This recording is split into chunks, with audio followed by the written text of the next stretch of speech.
Good morning to all of you. Company accounting चल रहा है आपका क्लास 12th के लिए। आज आपका तीसरा लेक्चर है।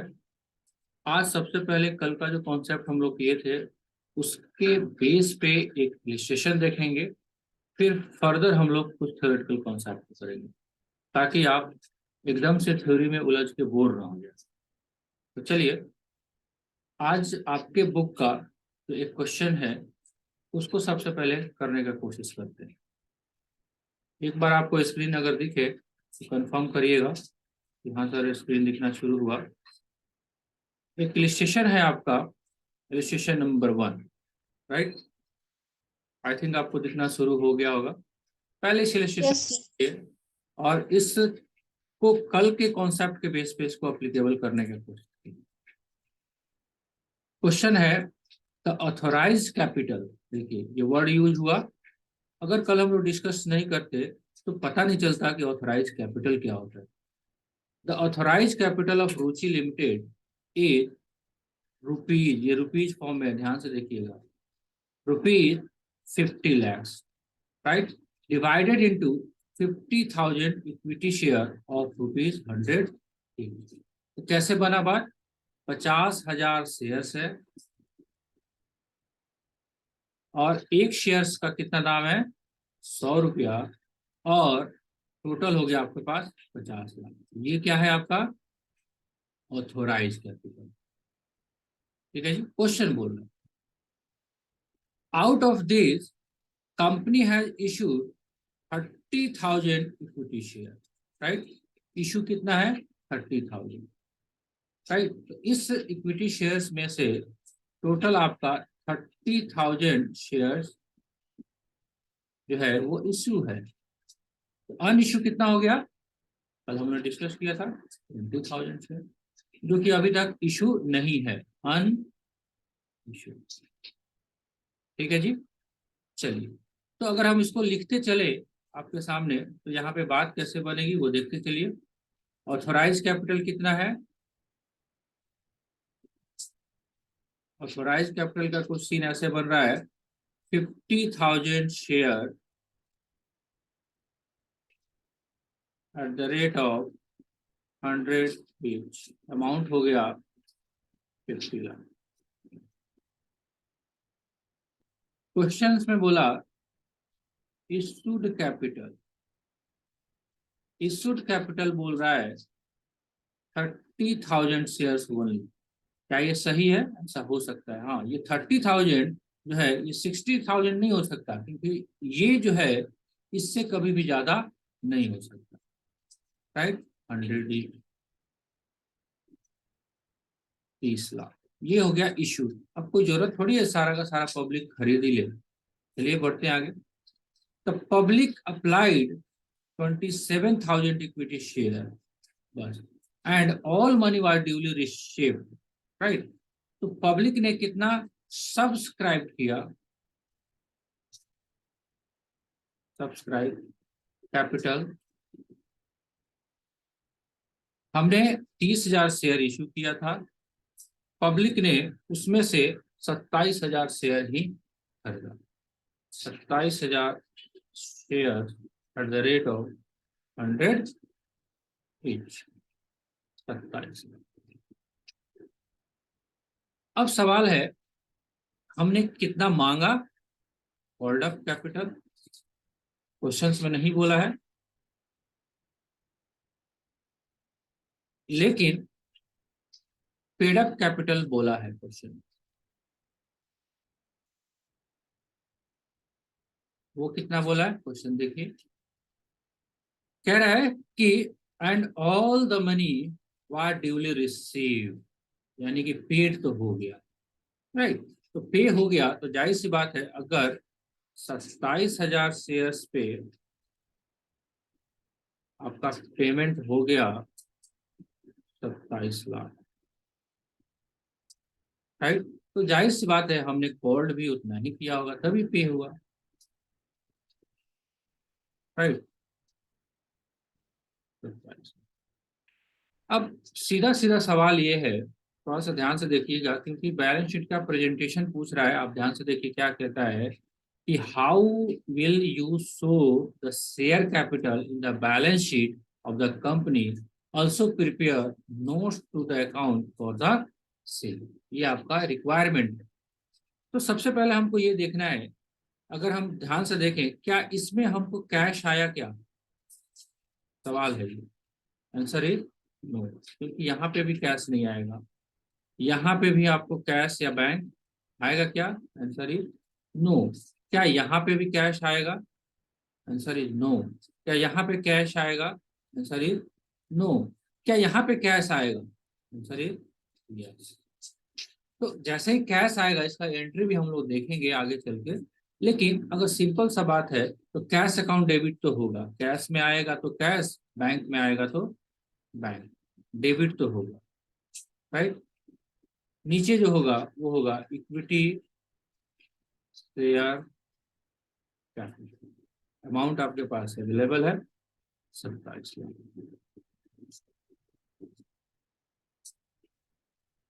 ठीक है। अब हमारा रिक्वायरमेंट जो है ये आपको अंडरस्टैंडिंग के लिए किया गया था, फॉर आवर अंडरस्टैंडिंग, राइट। अब हमको प्रेजेंट कैसे करना है बैलेंस शीट्स में और नोट्स टू अकाउंट्स में, वो देखिए। जाहिर सी बात है बैलेंस शीट्स के टोटल में तो ये वाला फिगर जाएगा आपको केवल, लेकिन ये सारे आइटम जो है यहाँ से लेके यहाँ तक ये आपके प्रेजेंटेशन का पार्ट जरूर होगा। भले ही बैलेंस शीट्स के टोटल में ये इंक्लूड नहीं होगा, लेकिन प्रेजेंटेशन के पार्ट में तो जरूर होगा।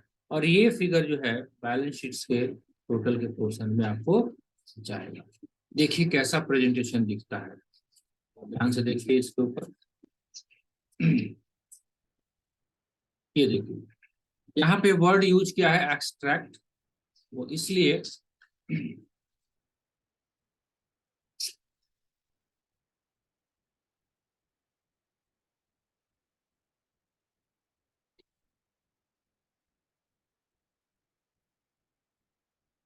एक मिनट रुकिए थोड़ा सा।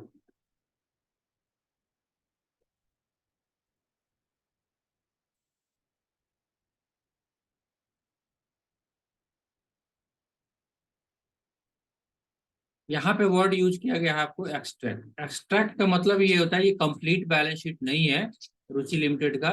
जितना इंफॉर्मेशन हमको दिया गया है उतना ही का ये डिटेल। तो देखिए ये आपका मेन बैलेंस शीट का पोर्शन है, ध्यान से यहाँ से लेकर यहाँ तक ये आपका मेन बैलेंस शीट का पोर्शन है, राइट।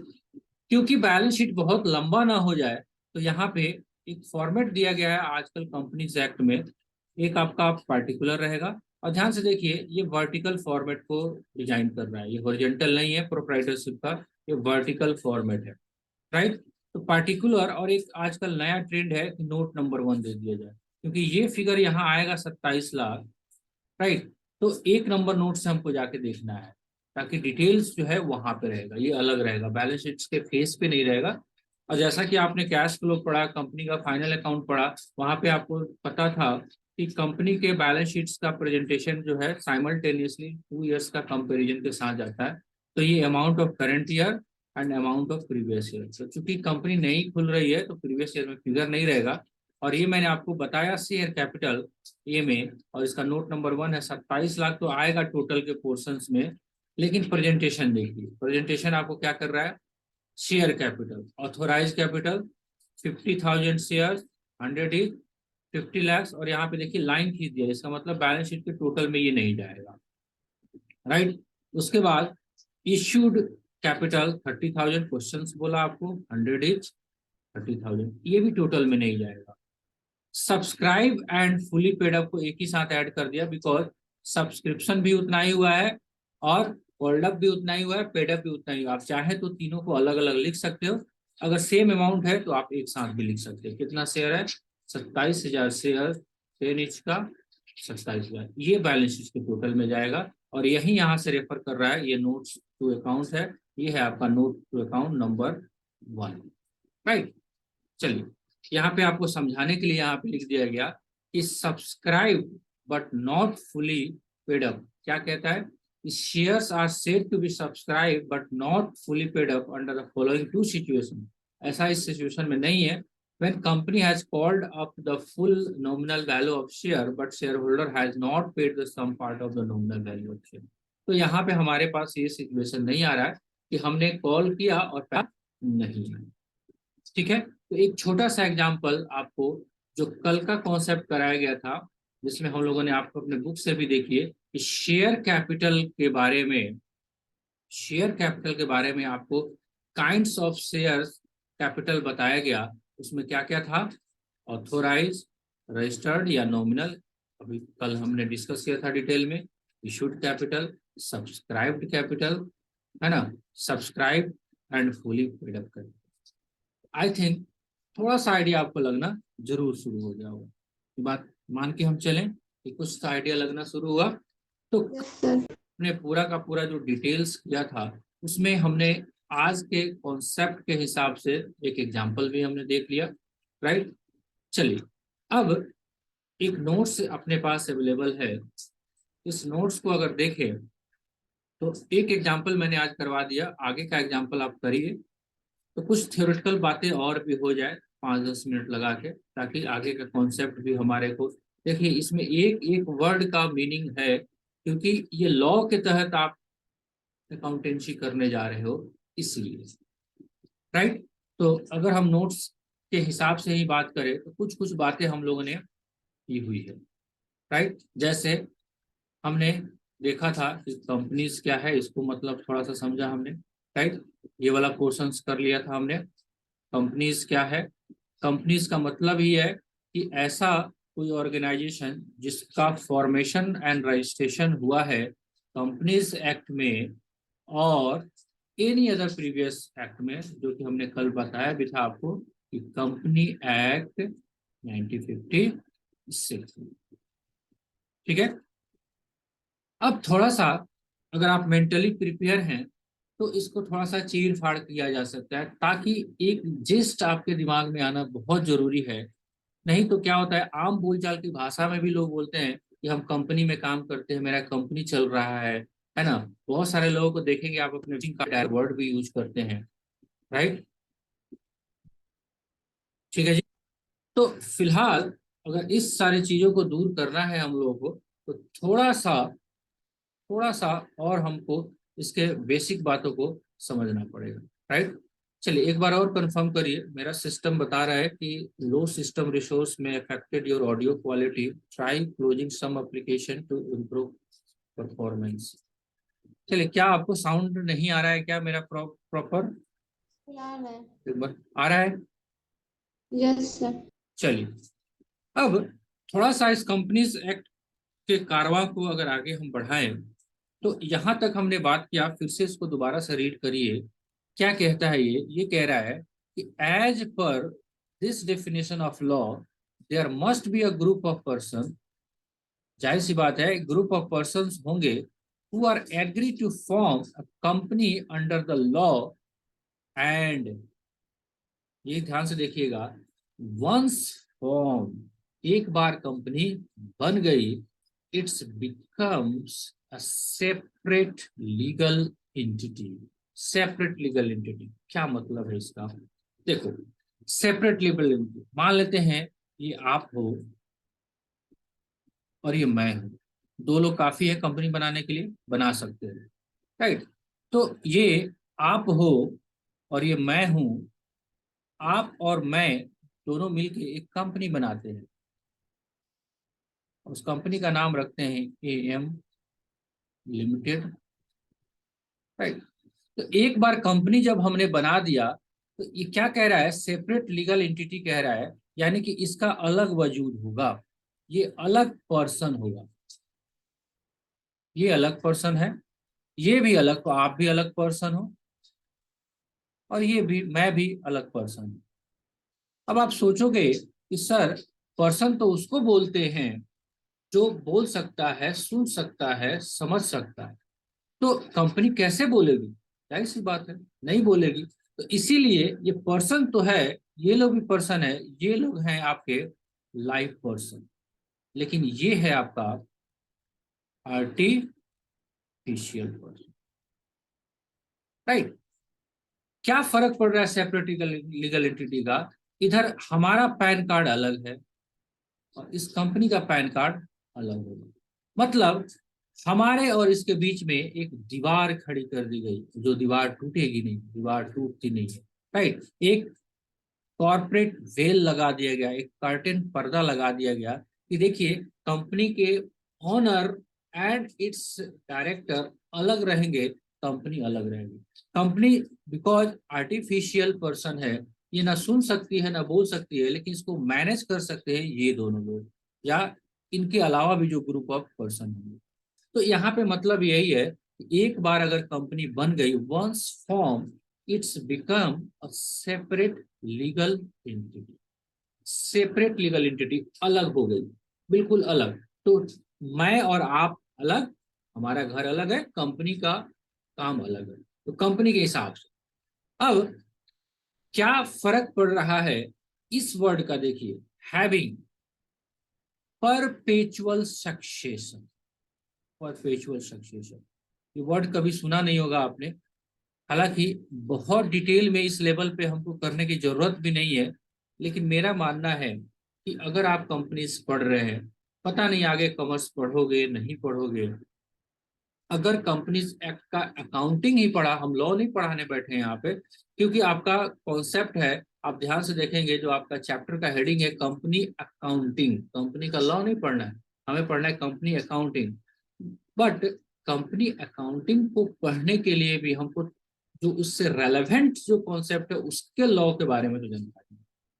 परपेचुअल सक्सेशन का मतलब यहाँ पे क्या निकल के आ रहा है, देखिए एक बार कंपनी बन गई, मान लेते हैं आज एग्जांपल के तौर पे लेते हैं, आज है आपका 10/9/2022, आज कंपनी बन गई, कंपनी बन गई, राइट। कंपनी जो बनी तो इसको हम क्या बोलेंगे, नाम इसका दिया एएम लिमिटेड, बनकर तैयार हो। अब कह रहा है परपेचुअल सक्सेशन, इसका मतलब क्या है? परपेचुअल सक्सेशन का मतलब ये है कि आप और हम, हमारा लाइफ कब तक है? हमारा लाइफ क्या इनफाइनाइट है? क्या हम लोग अमर हैं? Answer is no. आज से 20 साल, 30 साल, 50 साल, 100 साल के बाद हमें मरना जरूर है, ये परम सत्य है। जो मनुष्य इस धरती पे आया है उसको यहाँ से जाना है, लेकिन ऐसा कंपनी के केस में नहीं है।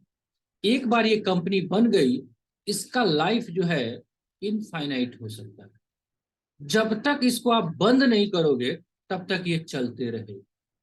अब कहोगे कि सर जब हम ही नहीं रहेंगे, हम दोनों ही जब मर जाएंगे तो कंपनी कैसे चलेगा? भैया हम मर जाएंगे, हमारे आगे वाले पीढ़ी जो आएंगे वो इसमें आते जाएंगे, हम हटते जाएंगे, फिर उनके आगे पीढ़ी आते जाएंगे, चलते जाएंगे। तो मतलब यही है यहाँ perpetual succession. Perpetual succession with a distinct name of its owner.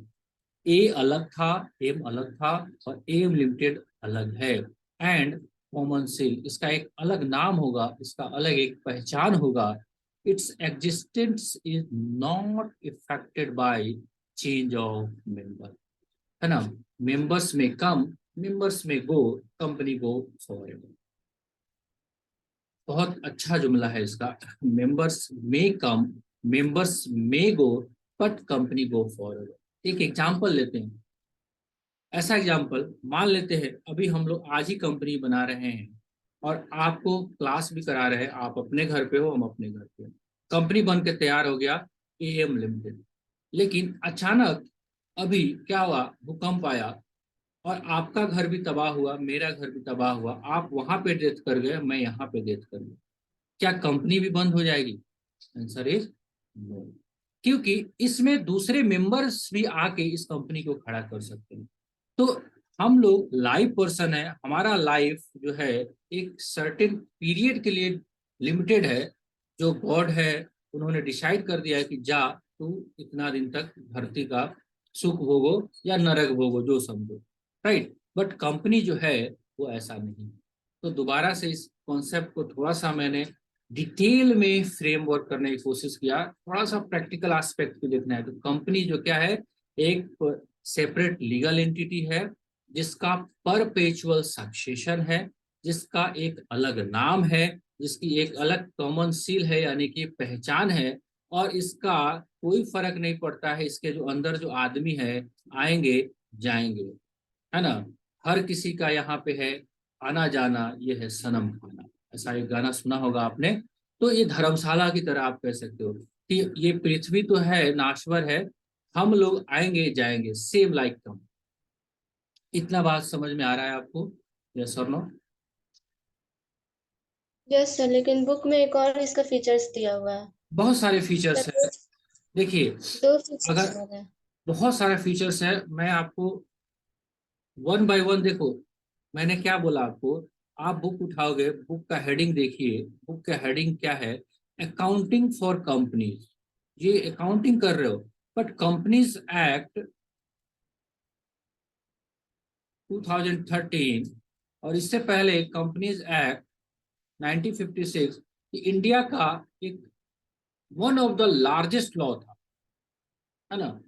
इतना हायर लेवल का सीए का कोर्स होता है, उसमें इस कंपनी एक्ट को दो पोर्शन में कराया जाता है। एक आईपीसीसी में, एक फाइनल में। आधे पोर्शन आईपीसीसी में, आधे पोर्शन फाइनल में। तो कैसे एक्सपेक्टेशन कर सकते हैं कि ट्वेल्थ के बच्चे को पूरा आ जाए?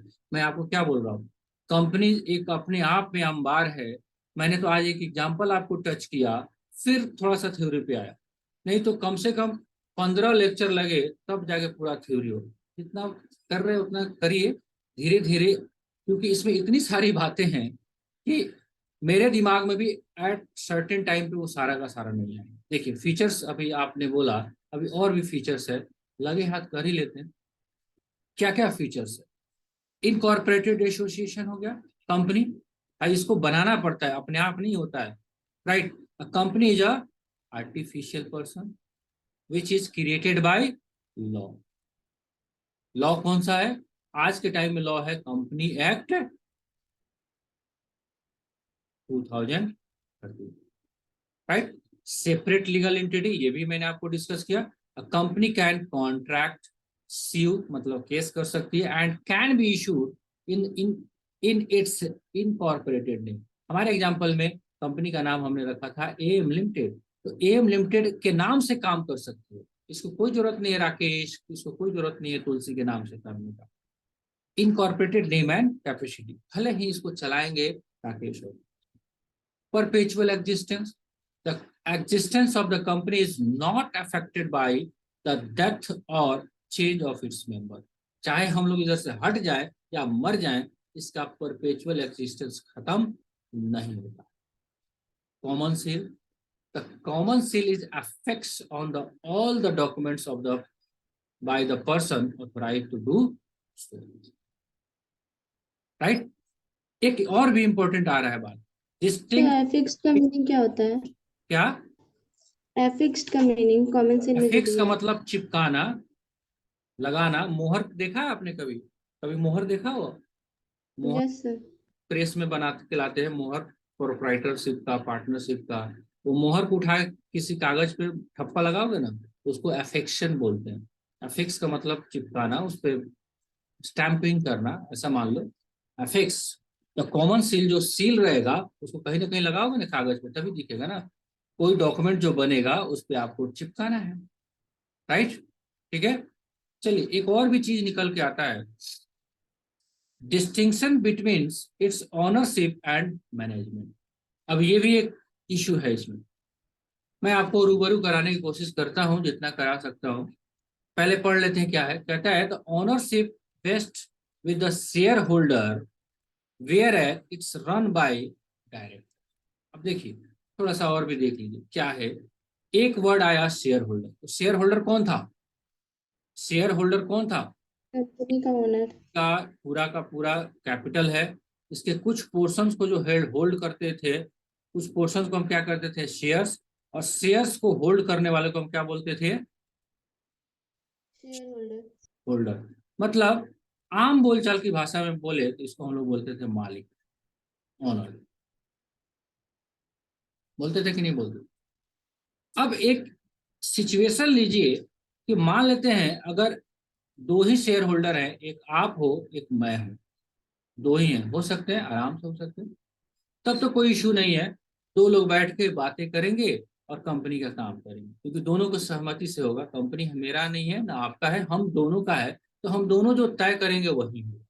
प्रोप्राइटरशिप में मेरा बिजनेस है, मैं जो तय करता हूँ वही होता है। कंपनी में तो ऐसा नहीं है। लेकिन एक सिचुएशन लीजिए आप, ऐसा सिचुएशन लेते हैं कि मान लेते हैं हमने एक कंपनी बनाया और उस कंपनी में जो शेयर होल्डर की संख्या जो है मान लेते हैं 200 हो गई, 200 मेंबर हो गए। अब क्या ये कंपनी प्रैक्टिकल रूप में चल पाएगी? भाई 200 लोग जब इकट्ठा होंगे तो एक कहेगा आए, दूसरा कहेगा बाएं, तीसरा कहेगा टाएं, चौथा कहेगा हम जाएं, तो कंपनी का कोई काम होगा नहीं।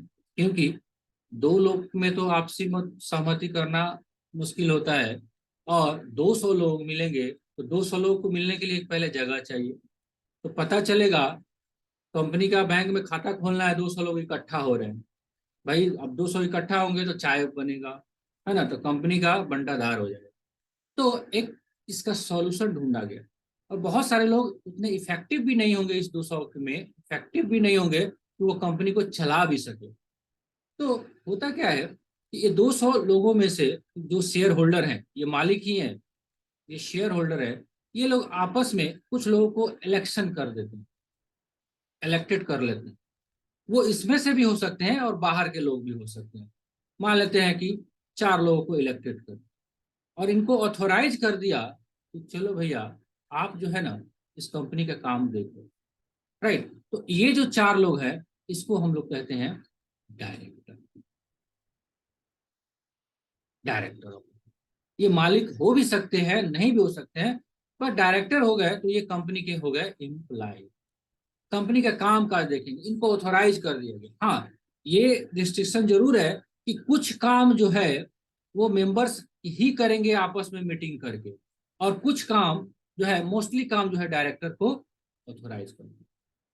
अब कंपनी में जितना भी काम होता है सब मीटिंग से होता है। जब मेंबर्स का मीटिंग होगा तो इसको बोलते हैं share holders meeting. Share holder meeting, right. इसको हम टेक्निकली भाषा में बोलते हैं AGM, annual general meeting, general meeting बोलते हैं इसको टेक्निकली। या बीच बीच में साल में भी कभी होते रहेगा एक्स्ट्रा ऑर्डिनरी जनरल मीटिंग। लेकिन डायरेक्टर लोग जो मीटिंग करते हैं, डायरेक्टर को टेक्निकली हम लोग बोलते हैं बोर्ड, और इसको लोग हम लोग बोलते हैं बोर्ड मीटिंग। बोर्ड मीटिंग क्या बोलते हैं? Board meeting. तो बोर्ड मीटिंग आराम आराम से होते रहता है। छोटे छोटे काम है, हाँ जी भाई यहाँ से माल मंगाना है, कॉन्ट्रैक्ट साइन करना है, बोर्ड ऑफ डायरेक्टर बैठे और डिसाइड कर लिया। तो चलिए अब आपका जो नोट्स हमने दिखाया था यहाँ पे फिर से पढ़िए। Distinction between ownership and management. तो ownership vested to the shareholder, ये बात समझ में आया आपको? Whereas it's run by director. Clear? Director, ठीक है। कंपनी जो बन के तैयार होगी उसका सिटीजनशिप होगा क्या? Answer is no. सिटीजनशिप, और एक और भी होता है सिटीजनशिप, जैसे आप और हम नागरिक हैं, भारत के नागरिक हैं, तो हमारा नागरिकता हो सकता है लेकिन कंपनी का नहीं हो सकता। वो पर्सन तो है, आर्टिफिशियल पर्सन है, नहीं तो वो वोट देने चला जाएगा मोदी साहब को, है ना। तो मोदी जी कहेंगे, मोदी जी को वोट लेना होगा तो 1 लाख कंपनी ही बना देंगे और वो लोग वोट देने लगेंगे, 1 लाख वोट तो बढ़ जाएगा।